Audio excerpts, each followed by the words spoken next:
Greetings and great morning. You know what day it is. Oh, we all know what day it is in 2024. Happy Transformative Tuesday, y'all. As always, I'm Dennis R. Holder, Mr. Motivation, the CEO of Herald of Hope Books and Inspiration. And guess what? This Tuesday morning, I am your #1 Tuesday morning motivational speaker, asking you to do that thing I love to say. Come on, I ain't gonna say it. Somebody waiting on me to say it. Wake up and lend me your ears on this Transformative Tuesday. Here we are finishing out the Transformative Tuesdays for the month of June, where our topic has been simply, we must keep going. If you hadn't been tuning in, what I've been telling us is that you must keep going in your goals, dreams, and aspirations. You must keep going despite the problems and the circumstances that you face. You must keep going because there are goals, dreams, and aspirations that are meant for you and only you. You have a destiny. We must keep going. So our quote for today won't be anything lacking. In our pursuit of excellence in 2024, I need us to be reminded that yes, the year is nearly done, but there is still more for us to do.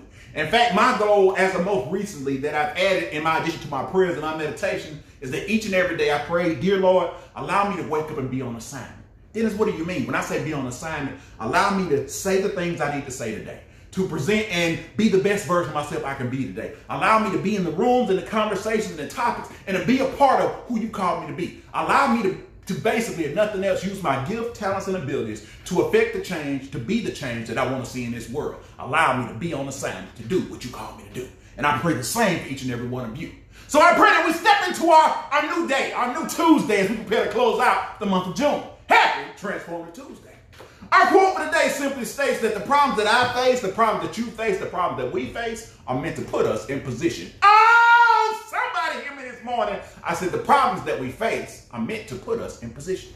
Now, Dennis, you just told me I got to keep going. Yes.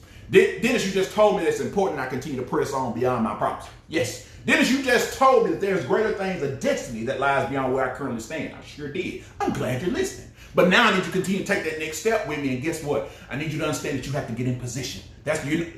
When you're going somewhere, we don't just aimlessly get in our cars and take a walk without something in mind, a destination, a position, if you will, that we would like to be in. We have to continue to be and get into better position. Now, what is position, Dennis? Oh, I'm glad you asked that question. That is a great Tuesday morning question. What is being in position? Being in position means that sometimes you're going to take hold of those situations of that you find yourself fighting situations, and you're going to let it build your faith.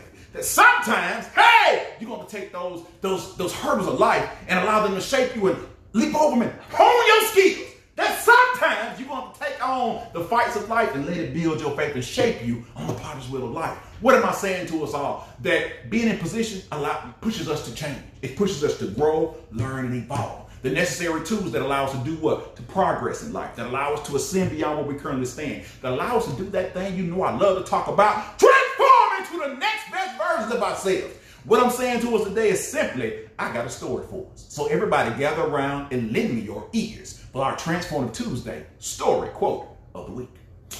Our story for today starts with a young king who has recently taken over, or who has recently inherited, the kingdom from his father.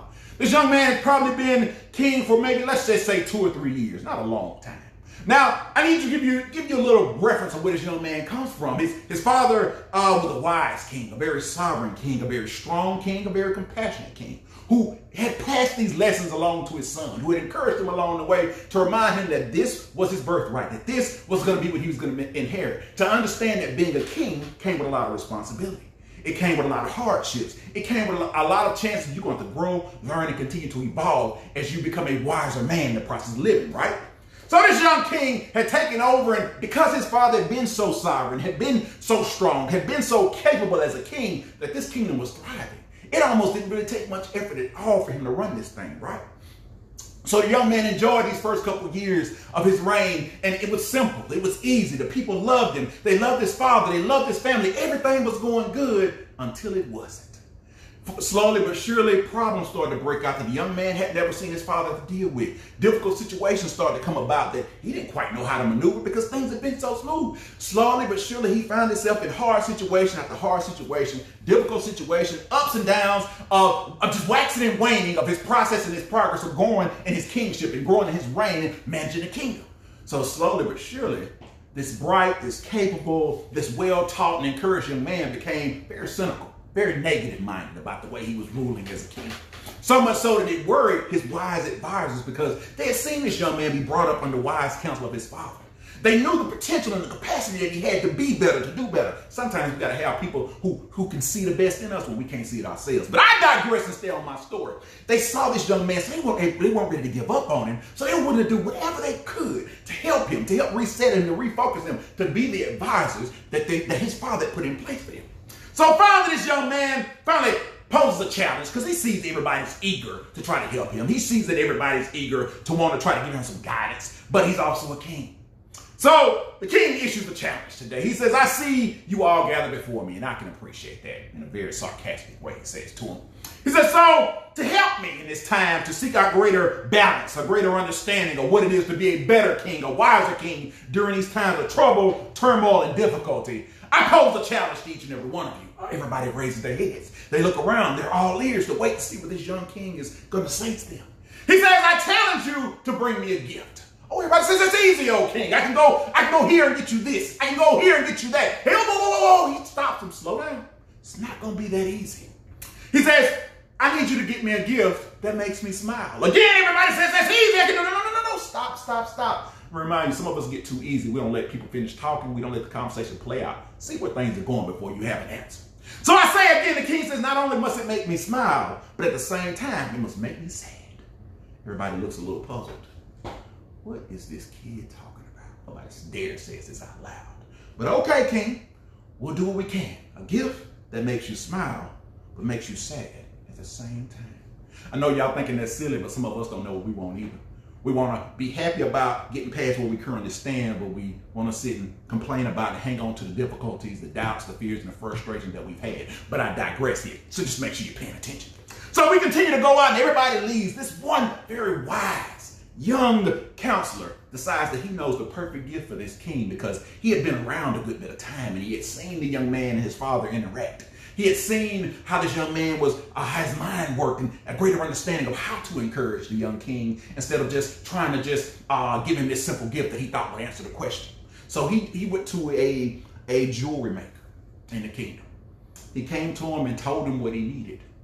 The jewelry maker crafted the jewelry and presented it to the wise young man. So as everybody's returning back to the kingdom and coming to the palace to bring the king what they found, the gifts of what they thought would make him happy and sad at the same time, the king is turning them all away. Some of them made him sad and he didn't appreciate it. Some of them made him smile. He still didn't appreciate it. So after each and every one, he's turning them away. Nobody's quite feeling the void of making him happy and sad at the same time. But yet this young man gets his opportunity. He comes before the king and he presents him with a small box. The king's unimpressed. Remember, I told you he's rather cynical at this point. He's knowing that everybody else has went far and wide to try to find something. They didn't find anything. And here you come with a jewelry box from I know who the craftsman is because he makes a good bit of my jewelry. And you think this is going to be the answer. Okay, I'll humor you. The young man opens the box and he sees a ring. And at first glance, he wasn't too impressed until he really looked at it. The craftsmanship of this ring was truly fit for a king. It was something that definitely he would have made for himself, something that he would gladly receive as a symbol of his royal ascendance, of his understanding of his status in life, right? And he told the wise counselor, he said, okay, I'm happy about it. I can appreciate it as a king. He said, but I must tell you, though you presented this great gift, I got to tell you that you failed on the second part. He says, O king, O king, will you take a moment and read the inscription on the inside of that ring? The king looked surprised because no one had caught him off guard all these days and all these gifts that had been coming in. The king stops and he pulls the ring out of the box and he looks rather unimpressively until his features start to soften. Until he really locks in on what's written on the inside of this ring. Until he finally kind of tears up a little bit, y'all.